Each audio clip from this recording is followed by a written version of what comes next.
Hello everyone, welcome to Unmask the Evidence. I'm Veronica. Today we're going to go over Jackson's closing arguments. I was going to do this yesterday, but I made a huge mistake on my end and did not have the volume up. So I did the whole video with no volume. Now we're redoing this and I'm releasing it late.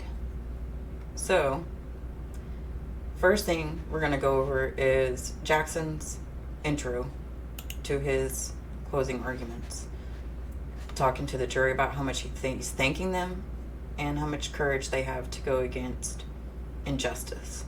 So let's get started on that.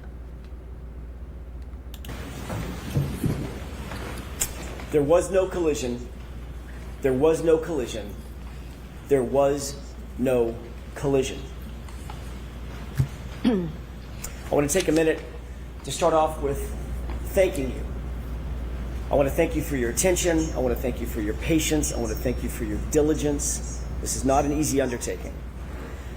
Most of all, I want to thank you for your courage, because courage is what this moment demands. Not just to listen, but to stare directly at injustice and say, not here, not now, not on our watch. That's what you're being asked to do. Stare down injustice. I want to start with a simple truth.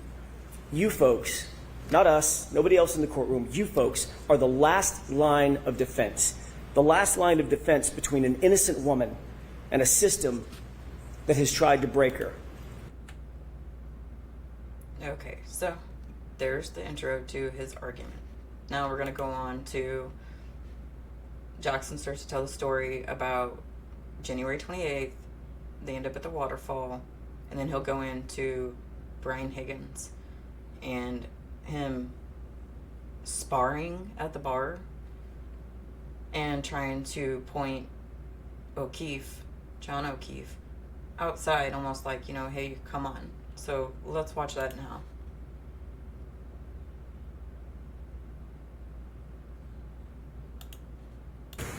Ladies and gentlemen, on January 28th, 2022, it was a Friday night. John O'Keefe and Karen Reed made plans to meet up with friends, go out for drinks. You saw through video evidence and eyewitnesses that they were affectionate, they were loving, they were in good spirits throughout that evening.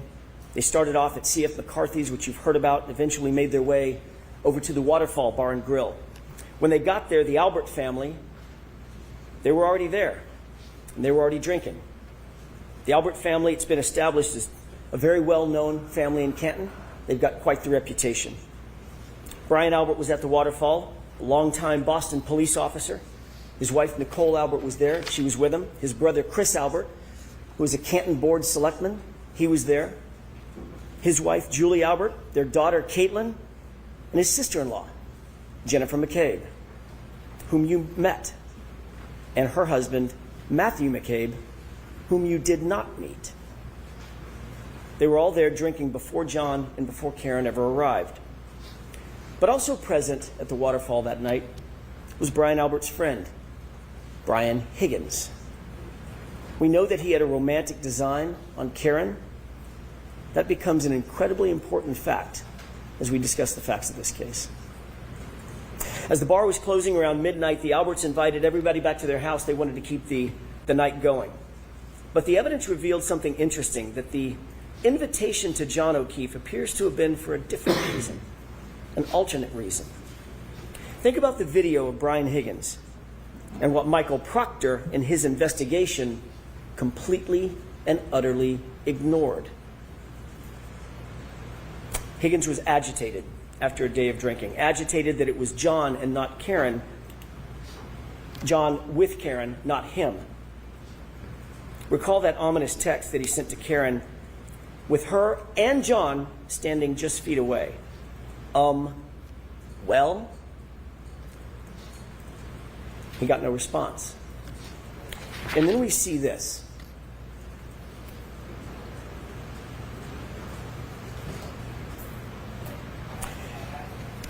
That's what Brian Higgins was confronted with following his well text. What of all things starts going through Brian Higgins' mind?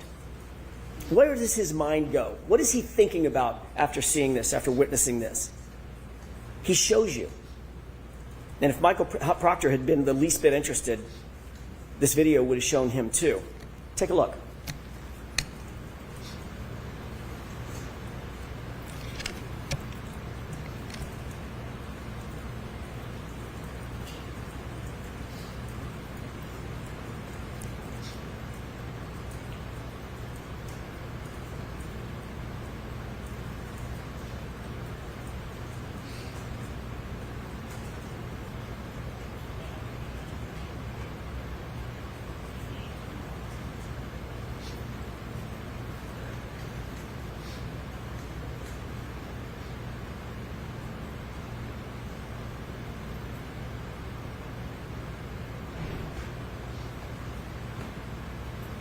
Sparring, practicing, fighting techniques.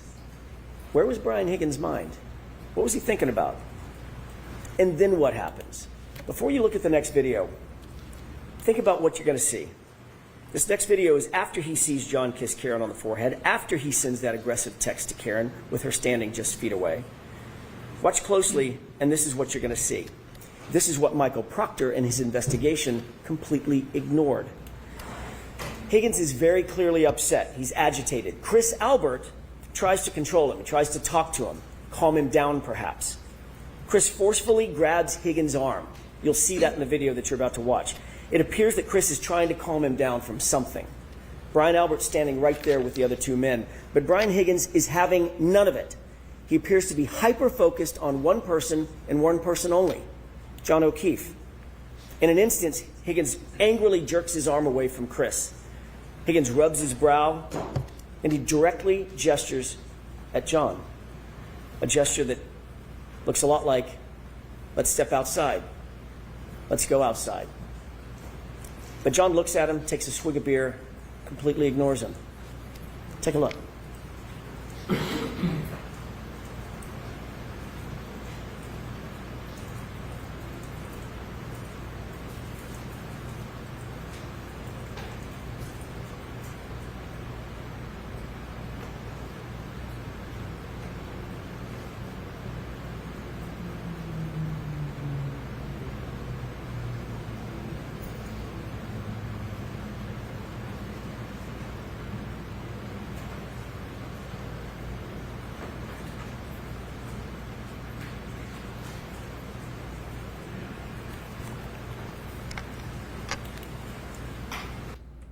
I don't understand why Higgins is trying so hard to get John O'Keefe to go outside. Michael Proctor, the lead investigator in this case, had all this footage, but he did nothing. He had access to the exact same thing that you saw. Why did he do nothing? Now we're going to skip over to Jackson talking about John is on Albert's front lawn, doesn't go outside, doesn't do anything, stays inside the entire time.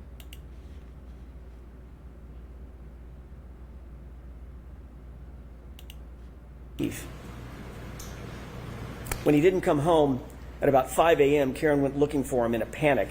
As you know, her worst fears were realized when she found John beaten, battered, bloody, and left in the snow in Brian Albert's front lawn. At 6 a.m. when Karen found John, you heard about the scene. It was described in detail. It was chaos. To use Mr. Brennan's word in his opening statement, it was bedlam. The screams for help by Karen, the yelling and the hollering, ambulances, emergency lights, fire engines, ladder trucks, paramedics, patrol vehicles, patrol officers, all of them swarming all over the lawn just under Brian Albert's bedroom window. And of course, as you learned during the course of this trial, Brian Albert, a sworn peace officer, a first responder trained in being a first responder, never came out of the house. Never went outside to help a fallen fellow officer who was laying on his own property. Never came out. And you learned through the undisputed evidence that the lead investigator, Michael Proctor, for his part, never went into the house. The Commonwealth has struggled to try to prove that John O'Keefe ended up in Brian Albert's front lawn because he was struck by a vehicle. They have failed. They cannot and they will not ever be able to prove that John was struck by a vehicle beyond a reasonable doubt and to a moral certainty, because the science does not lie, the medical evidence does not lie, the physics do not lie. This is highly important because nobody has been able to testify and show Karen was hit, or Karen hit John, that John was even hit by a vehicle at all. The medical evidence isn't there. Science evidence isn't there. It just isn't there. Investigation was flawed from the start because their investigator was corrupted from the start by bias, personal loyalties. Folks, they cannot prove a collision. John O'Keefe was not hit by a car. There was no collision. So let's start there. I want to take a minute to discuss the actual science, the actual physics, and the actual medical evidence that was presented in this case. The science, it's an old saying, is known as the silent witness. It doesn't lie, it doesn't forget, and notably, it doesn't take sides. If there was no collision, what are we doing here? In order for there to be a collision, there has to have been an impact site. The vehicle had to have struck John, period. I want to remind you of some of the most important testimony in the entire case, and it comes from the Commonwealth's own medical expert, Dr. Irini Scortibello, the Commonwealth's medical examiner, someone governed by law to make these decisions. We know that a person struck by a vehicle suffers massive trauma, broken bones, fractures, soft tissue damage, torn ligaments, contusions, soft tissue injury, severe tissue injury, crushing blows. None of that was present with John. None of it. Not anywhere on his body, including his right arm. Not one bruise. Nothing. And if anybody's watched the trial, the entire trial, from ARCA's expert, Wolf, when that arm is being hit, it would be destroyed, especially being hit at 24 miles an hour by a 6,000-pound SUV. But he doesn't even have a bruise on his arm. The fact is, the injuries are not from a vehicle impact. Not his head injury, not those scratch and bite wounds. Not a single medical expert, think about this, not a single medical expert called by the defense or called by the Commonwealth has testified that John was hit by a car. Not one. Think about the irony. Not one. Okay, so now we're going to move on over to, he's talking about ARCA. Remember, ARCA is independent. Dr. Wolf did the reconstruction, followed the science, all that. And then you have the Commonwealth's expert that, according to Jackson, decided to play in paint, which I find pretty funny. So let's move on to that. Oh, and he's going to mention about the inside components of the taillight being broke. And if they were broke, how are the taillights lighting up in the photos that he's going to show? So let's move forward to that.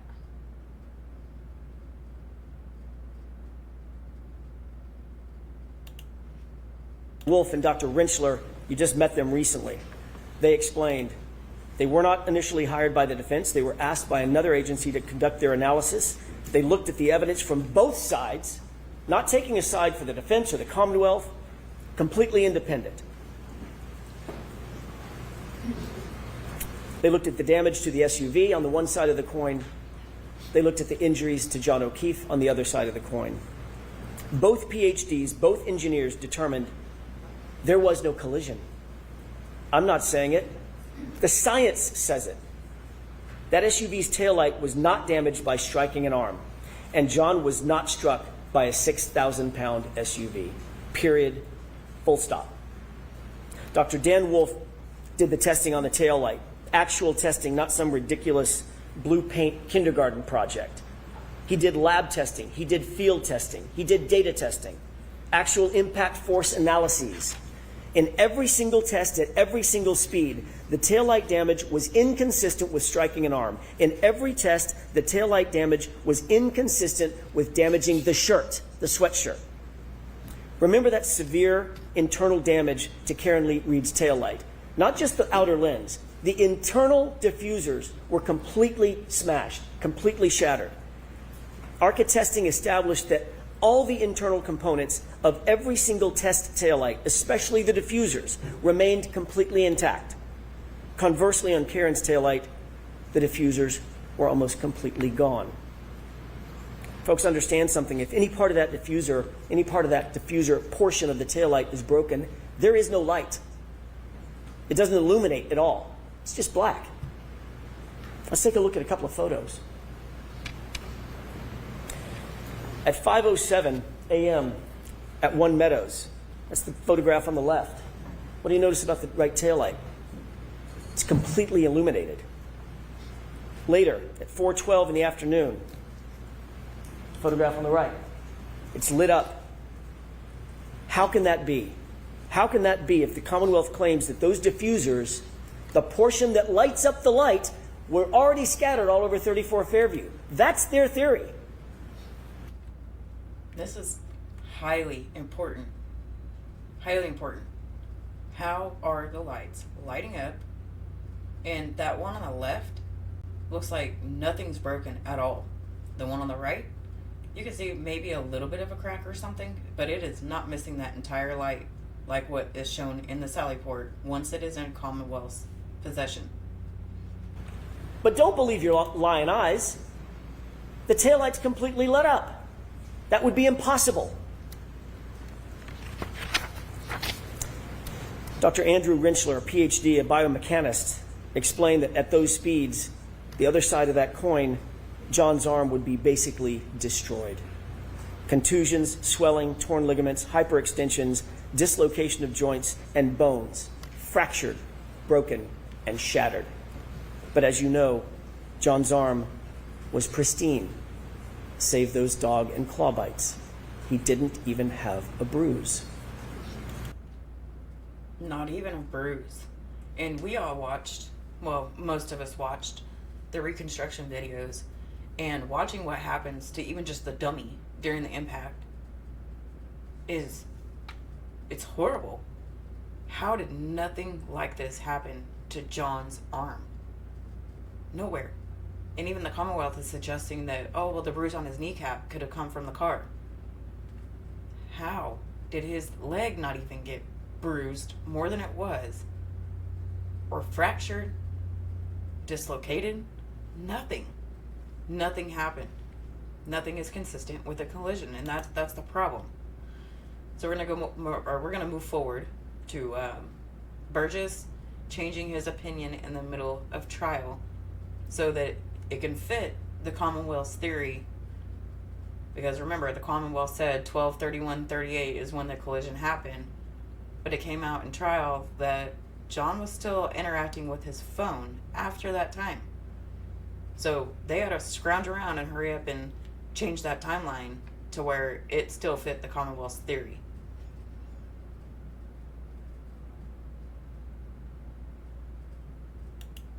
Guilty. That's what happens. That's out of his mouth, not mine. The Commonwealth also used the same company, Aperture, to try to establish a time of a collision that never occurred. The Commonwealth called Shannon Burgess, the supposed expert from Aperture. There is a cardinal sin for experts, folks, a cardinal sin. It's called confirmation bias. It's when you decide to change your opinion to fit a theory. The most important takeaway from Shannon Burgess' testimony was how brazen, how shameless he was in trying to change the data to try to suit the Commonwealth. Remember Mr. Brennan's opening statement. He made some promises to you. He said, this case is about the data. He stressed it over and over again.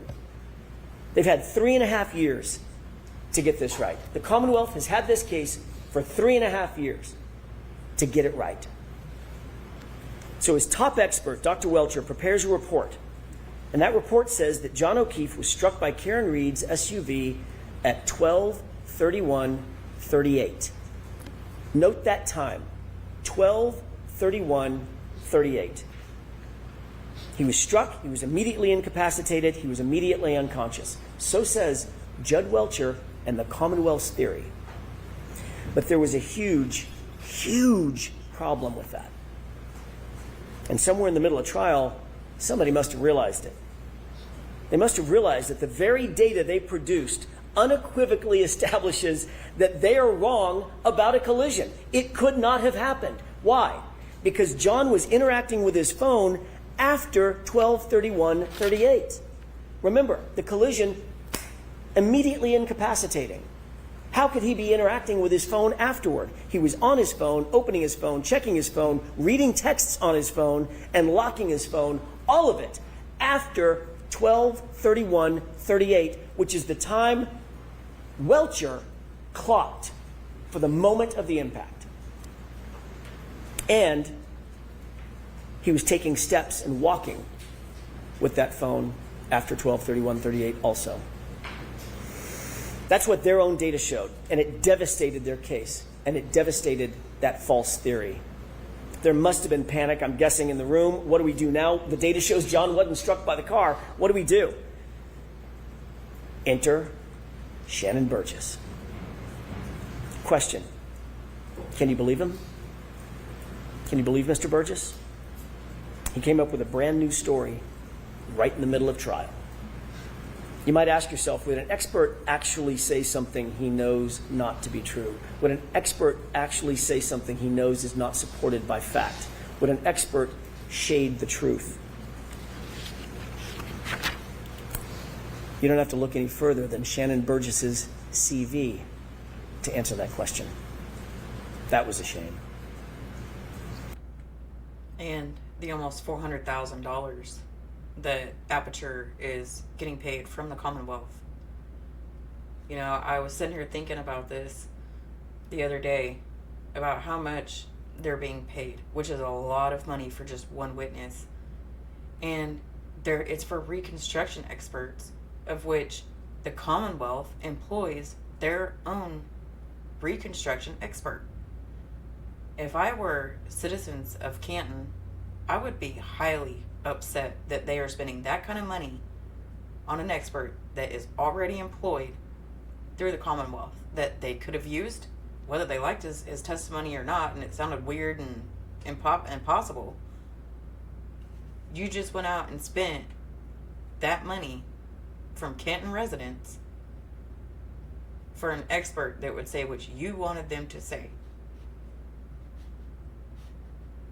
Now, we're going to skip forward just a little bit about John walking I think it was 30 something steps, which was about 80 feet.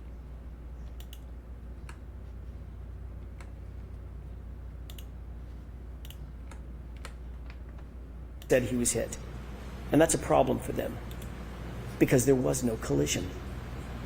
Just look at Mr. Whiffin's data, Ian Whiffin. John O'Keefe took 31 steps at a steady rate, about 83 feet, and then think about this, in a westerly direction that would be right toward the house. Remember, it's 78 feet to that garage door. That's not a coincidence. And the Commonwealth's going to come back and say, well, their expert or their investigator didn't measure from the street up the driveway to the door. No, may not have. But who would take that route instead of cutting through the yard to the door when it's cold outside and it's starting to snow? The Commonwealth's witnesses, or the Commonwealth's witness, Mr. Ian Whiffin himself conceded that he has reasonable doubts about the accuracy of John's location data. Remember that question and answer on cross-examination by Mr. Alessi. Do you have doubts? I do. Are those doubts reasonable? They are. And remember, it's still the Commonwealth's burden. If their own cell phone expert has a reasonable doubt about John's location, so should you. John O'Keefe was inside, and the phone battery temperature further proves it. This is not speculation. This is science, and it's irrefutable. it tells us that he was not laying outside in the cold. He was inside somewhere a little bit warmer. Ian Whiffen told you that when the iPhone is exposed to freezing temperatures, think about these numbers. When the iPhone is exposed to freezing temperatures, it will drop from 81 to 21 degrees in 15 minutes. 15 minutes. That's a 60-degree drop in 15 minutes. Now look at John's phone. It was laying, according to the Commonwealth, it was laying directly on frozen ground. He arrived at 34 Fairview and his phone dropped only 20 degrees over the course of an hour. Then inexplicably, it stayed steady, never dropping below 50 degrees for the next 4.5 hours. Never dropping below 50 degrees for the next 4.5 hours, basically through the entire night. So how does that happen if it's sitting on frozen ground in freezing temperatures? How did that phone not drop below 50 degrees?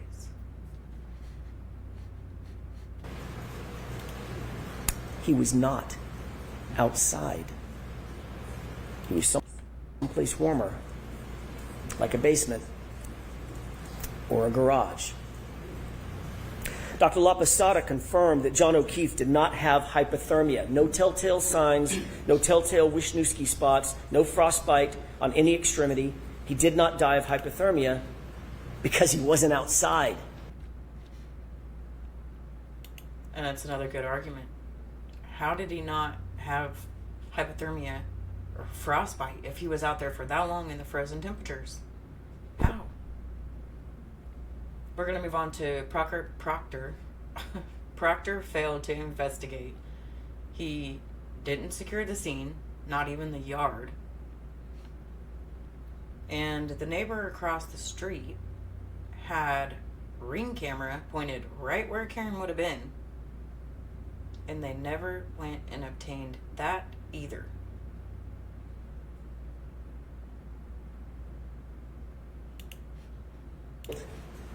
Badly.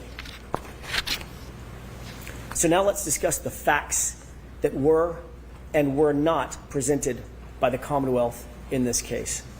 Over the next few minutes, I want to talk about the utter failure of the police to investigate this properly and to investigate this fully.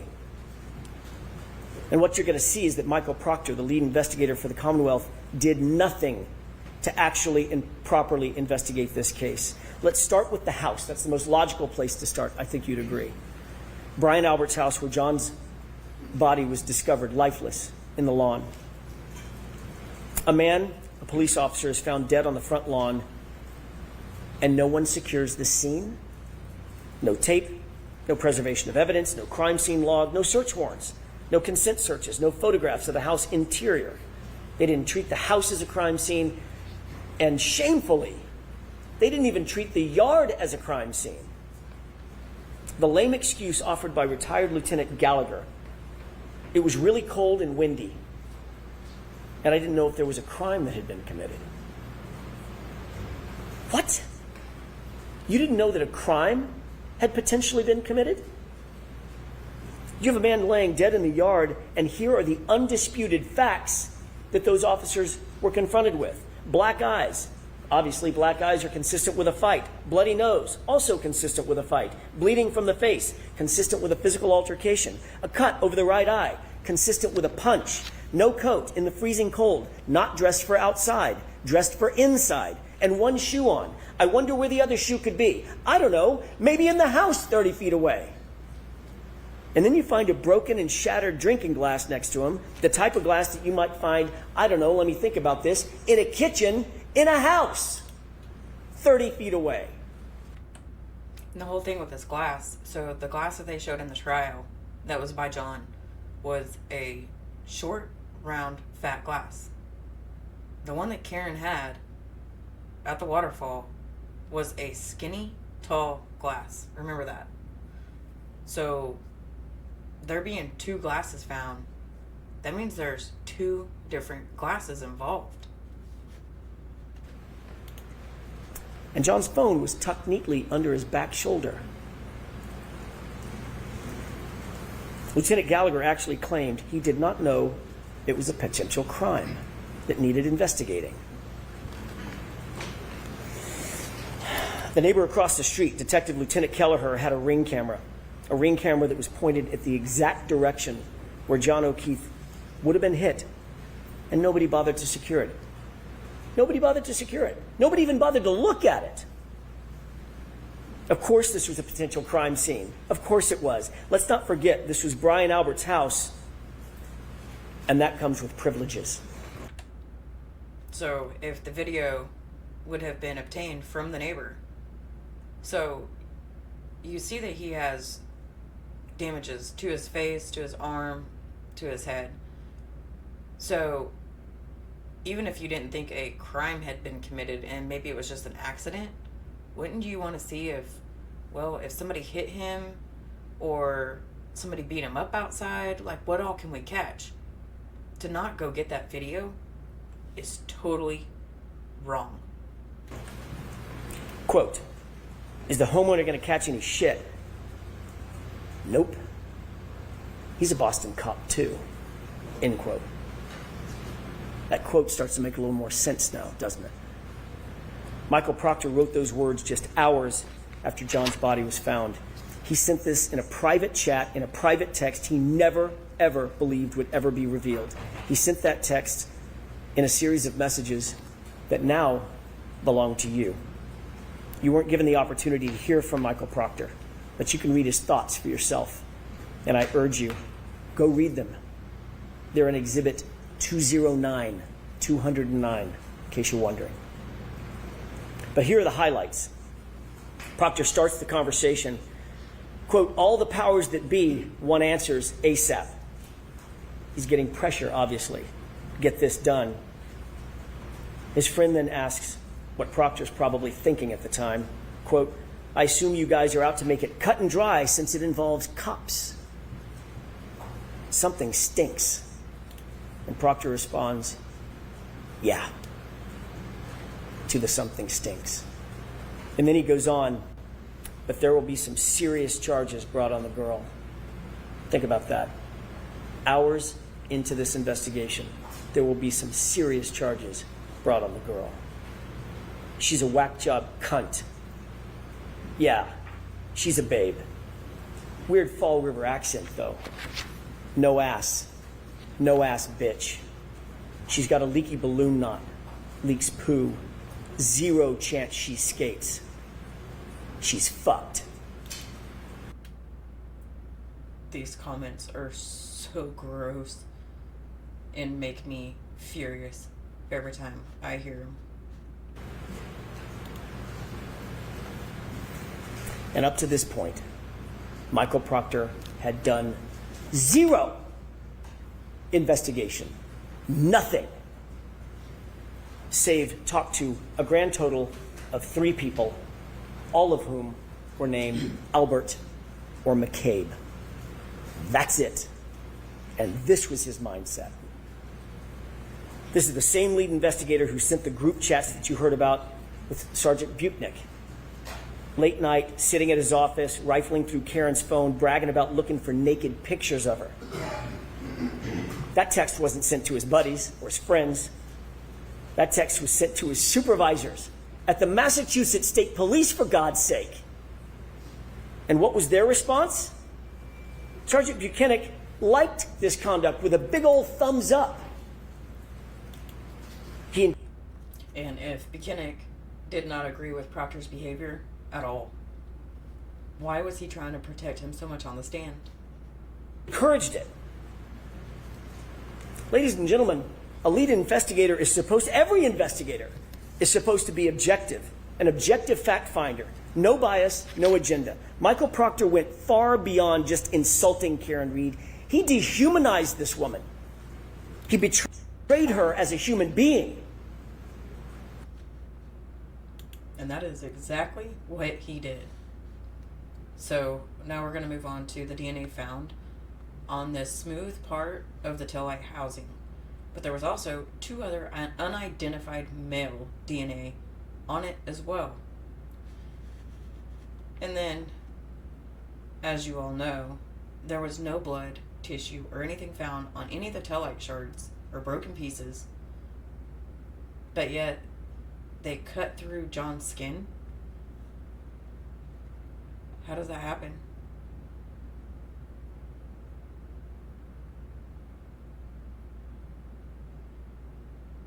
Well, there we go. Up John's arm. How is that possible? It's not possible. The only way it's possible is if those shards never touched his arm. Because it was a dog. Oh, and the one sample of DNA that they did find, by the way, was found on the outer, smooth part of the housing. Not any shard. It was the outer, smooth part of the housing. Nothing that they claim actually came in contact with John O'Keefe. Number two, that sample had DNA of two other men, two other unidentified males. That tells you that that DNA had nothing to do with a car strike. That DNA would be expected to be, John's DNA would be expected to be all over that car. Inside, outside, he had access to that car for months and months and months. He was in and out of it all the time. Show me some blood, then we'll talk. And Jackson's right. So all John would have had to have done is either leaned up against the vehicle or touch it when he's opening up the hatch to put groceries or whatever inside, and his DNA is going to be there. So we're going to move on to the glass that was found on Karen's bumper. Didn't match the glass by John. And it's like I told you prior. The glass found by John that they showed in trial was a short, round, fat glass. But yet the glass that Karen had was a tall, skinny glass. So that means there has to be two glasses involved, considering they don't match. And it really makes me wonder, could John have thrown the waterfall glass or the bar glass, because I don't think it came from the waterfall specifically, but could it have come from him throwing it at her SUV and hitting the taillight, and the one that was found next to him came from inside that house?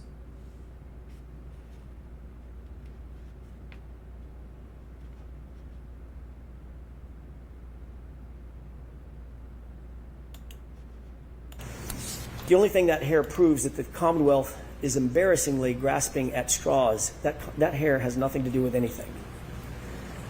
But it doesn't stop there. There was another revelation at trial, a big one, a huge one, and it came from a very unlikely source. Christina Hanley, the quiet, reserved criminalist who told you something the Commonwealth likely did not want revealed, because it's devastating to their case. Absolutely devastating. And it's this. The glass on the bumper didn't match the cocktail glass. None of it. Remember, February 11th, Michael Proctor, without any other person with him, no witness, no supervisor, no other person with him, claims to have found a single piece of glass at the scene. February 11th, single piece of glass, Michael Proctor. Keep that in mind. Interestingly, the glass on the bumper that didn't match the cocktail glass, one piece did match one other thing. The Proctor glass. Those two go together. The only two things that go together from that bumper are the Proctor glass. So, where did the other glass come from? Now we're going to move on to Heather and Nagel. Remember, they were sitting out front, 34 Fairview. Heather testified that she seen Karen. The dome light was on. The passenger side was empty. She did not see John outside. So, where was John?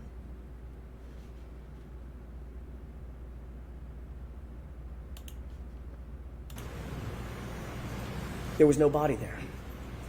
Heather Maxon and Ryan Nagel would have told him that they arrived at 34 Fairview shortly after Karen and John pulled up behind them, and they would have told Michael Proctor, at least Heather would have told Michael Proctor, that when she left 10 minutes later, she drove past the SUV and observed Karen Reed in the driver's side, dome light on, passenger seat empty. So where was John? He wasn't outside, wasn't sitting down, wasn't laying down. There's only one place he could be. We could all say it together if you could talk with me. He was in the house. But Michael Proctor did not want to have those answers. He did not want to have to disclose those answers. He didn't want the truth. The Commonwealth has presented a shred of evidence of when Karen Reed consumed her last drink that night. Think about that. It's critical information that the Commonwealth has to prove beyond a reasonable doubt and to a moral certainty. They have to prove when her last drink was that night. They have to prove it. We don't have to prove or disprove anything. Every single witness who was asked and who had an opportunity to observe Karen that night said the same thing. She wasn't drunk. She wasn't stumbling. She wasn't slurring her words. She was, in the words of Ms. Kolakithis, completely normal. Even Jennifer McCabe grudgingly had to admit that fact. It's on video. Instead, they used Yuri Buchanan to try to come into court and count sips of alcohol, which he admittedly got wrong. It's not far-fetched to think that Karen went back to John's and drank some more, especially since John was not answering. They cannot prove what her blood alcohol level was when she left the bar. Now, let's move on to the statement, how long to die in the cold. And I am so glad Jackson finally brought it up, because I've been saying forever, if Karen said Google hypothermia, okay, what's the big deal about it? What if she wants to know information about it? Or, what's the symptoms of it, or what could it do? Instead, Jim McCabe searches, how long to die in the cold? Well, according to Carrie and Jen, nobody told Jen to Google specifically how long to die in the cold. That's a problem.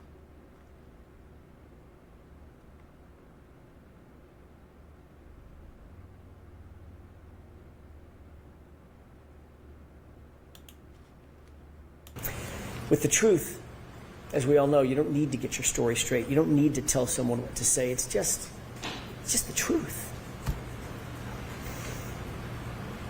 And what about the Google search? A Google search that Jennifer McCabe admitted having made. A Google search that was time-stamped by Celebrite at 2:27 a.m. A Google search that read, Hoslong to die in cold. It is uncontested and undisputed that search was deleted. If the 2:27 a.m. timestamp is not true, why does Jennifer McCabe have to lie about it? Why delete it? If the 2:27 a.m. timestamp is not true, why create a false story about Karen screaming Google hypothermia? That's just a fabrication. That's just a made-up fact. And by the way, if someone does tell you Google hypothermia, why would you Google how long it takes to die in cold? Wouldn't you just Google hypothermia? Jennifer? I've been saying it forever, and I am so glad he finally brought it up. Now we're going to move on to Higgins at the Canton Police Department. He's on a phone call. He's drunk, mind you. Been drinking. I don't know why he would have went there. His initial story was, I went there to move cars around. But he's not doing that. That is not what it shows on camera. So, I don't know. And remember, Dever said that Higgins and Berkowitz were there for an uncomfortable amount of time. And it's weird that he had access to that kind of sensitive evidence. Of course, she changed her testimony later on, which we'll get into after this. And then Barros from Dighton, remember, he said, absolutely not. Her taillight was not broken like the photo shows.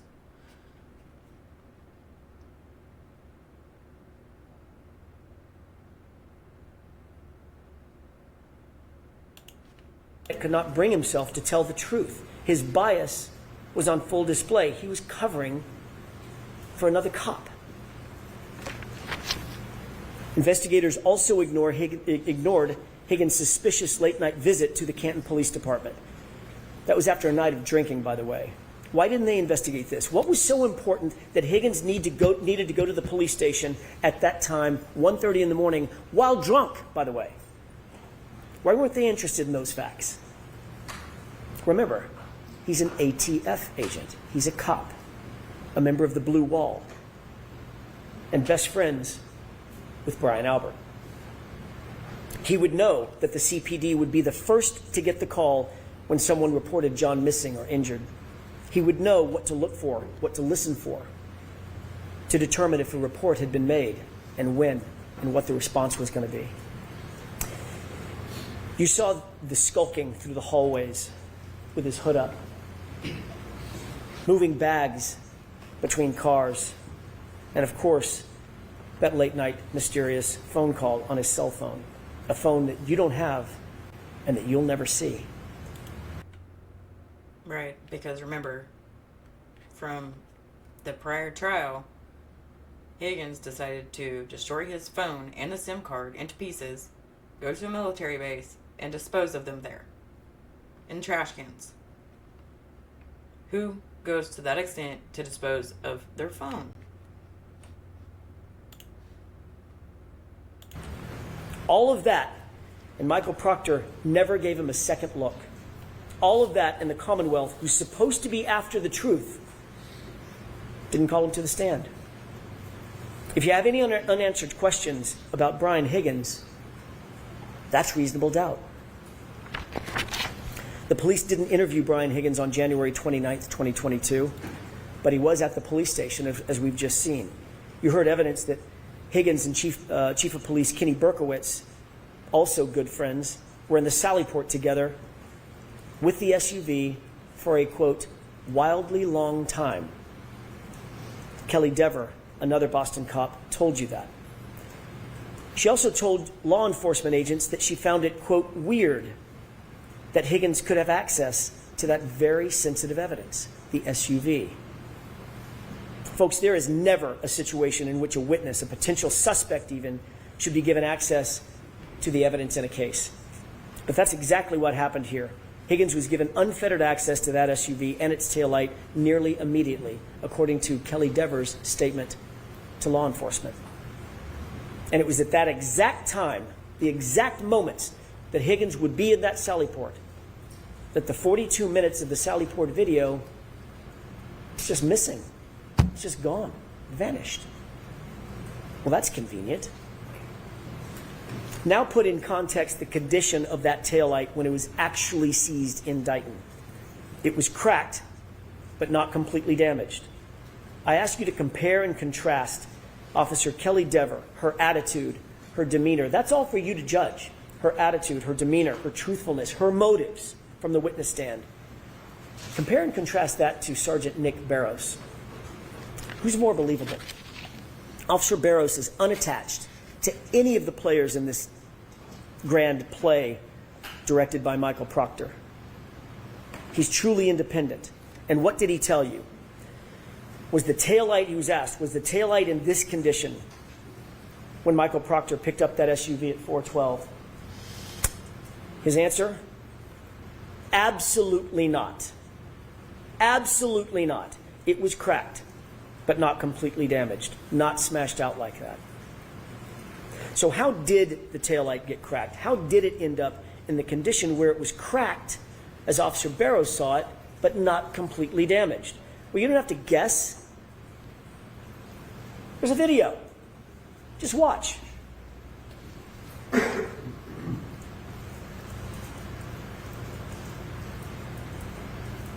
That's how it got cracked. And Judson Welcher's own recreation confirms it. Look at the contact. That's from the Commonwealth's expert. And they, seeing this picture does make me question, like, all the other edges and everything, they're all pretty straight. But right there where that taillight's at, look how rigid and wavy it looks. That means, right, that their reconstruction of this shows that the taillight would be missing from there had it backed in, or when it did back into John's SUV, right? I don't know. You guys tell me. And that further is confirmed by the fact that there were no taillight pieces found in any of the initial searches conducted at the scene. 2 searches, 50-foot area searched. Not a single fragment was found until after until after Michael Proctor had access to and control of that SUV and its taillight. Now we're going to move on to Dever. And after she was interviewed by a different agency, she changed her statement after talking to the commissioner.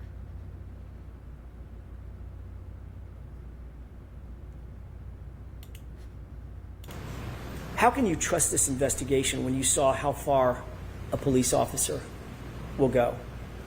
You had a front row seat to the power of police manipulation and police corruption. A front row seat. Kelly Dever was interviewed by a separate law enforcement agency, not a friendly department, not Boston Police Department, not Michael Proctor's MSP, a different independent agency. She told those law enforcement agents in a formal interview that she saw Brian Higgins and Chief Kenneth Berkowitz alone in the Sallyport with the SUV. She was detailed, she was clear, she was unequivocal, she remembered the specifics, she recalled how it made her feel, quote, weird. She recalled how long Higgins spent, a quote, wildly long time, as she described. These are all incredible details to tell law enforcement. She couldn't have been clearer, she couldn't have been more specific. But then she's put on a witness list and she's subpoenaed by the defense. Oh boy. Then this rookie cop was called up to the police commissioner's office, the same commissioner that was the boss of Brian Albert. They have a meeting, a private meeting, and he says, wink, wink, nod, nod, "We support you, Officer Dever." What else was said in that meeting? What else is reasonable to believe was said in that meeting? She claimed she couldn't remember. She claimed not to remember if he instructed her to do the right thing. But the commissioner of the Boston Police Department certainly said something to this rookie cop, and all of a sudden, that detailed, unambiguous, unequivocal statement to law enforcement became, what did she say? A false memory. Not "I didn't say it." She admitted she said it.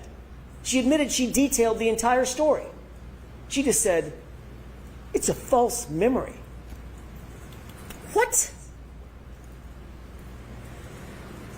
So she's... Yeah, I don't think it's a coincidence that after she talked to the commissioner, her story changed.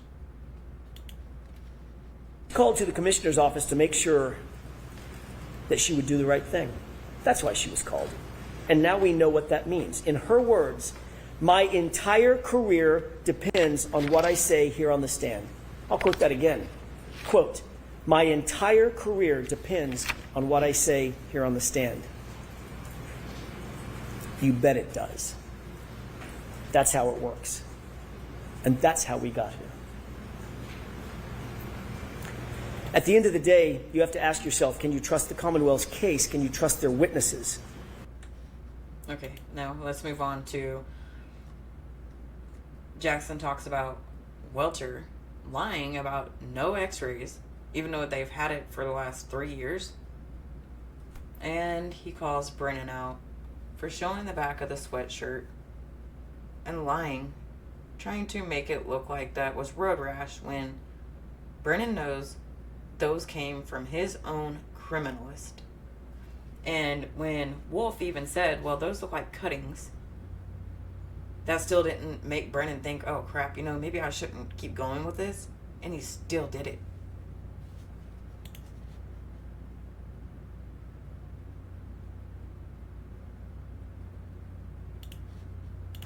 Has become very pesky to the Commonwealth because there was no collision. Dr. Welcher also told you under oath that there were no x-rays taken of John's arm. He tried to deceive you into believing that John's arm might have been broken. I don't know. I didn't see any x-rays, so I can't tell you what the damage was inside the arm. Really? The Commonwealth has had those x-rays in their possession for 3 years. And again, it took the defense to bring out the truth. The x-rays do not fit the Commonwealth's theory, so you weren't shown. And Dr. Welcher wasn't going to admit it. And my goodness, then we get to the sweatshirt. That was a moment. Mr. Brennan stood here in front of you and dramatically held up John's sweatshirt, not just to the witness, but to you, and asked Dr. Wolf about it multiple times. Specifically, while it was in that plexiglass, asked Dr. Wolf about the multiple holes in the back of the sweatshirt. He interrupted Dr. Wolf, and Dr. Wolf started to look at the sweatshirt and say, well, and he said, how about here? Here's a hole, here's a hole, here's a hole, here's a hole. Dramatically tapping on that plexiglass. It was clear what the suggestion was, that the holes in the back of John's sweatshirt were from January 29th. That's the impression that was expected to be left with you. That's the impression that he wanted to leave with you. And that's false. The truth is, the Commonwealth created those holes. They aren't holes from road rash. They weren't made on January 29th. Those are cuttings from the Commonwealth's own crime lab, folks. That's what those holes are. And even with 3 prosecutors, all 3 of them, sitting right there in the room at the time, it had to be the defense to correct that record, to bring out the truth. If we hadn't done that, what impression would you folks have been left with? That's more than negligence. That's dangerous. It's dangerous. I'm going to guess. It is dangerous when you have the Commonwealth up there lying, trying to make the jury think something else just so they can win their case. You know, the Commonwealth is supposed to be about the truth, finding justice, not winning a case, not lying and bringing in experts to lie so that you can win a case. So this is all I have for this one. I'm not sure who I'll do next. I probably still do Jen McCabe. As always, please like and subscribe. And until next time, see ya.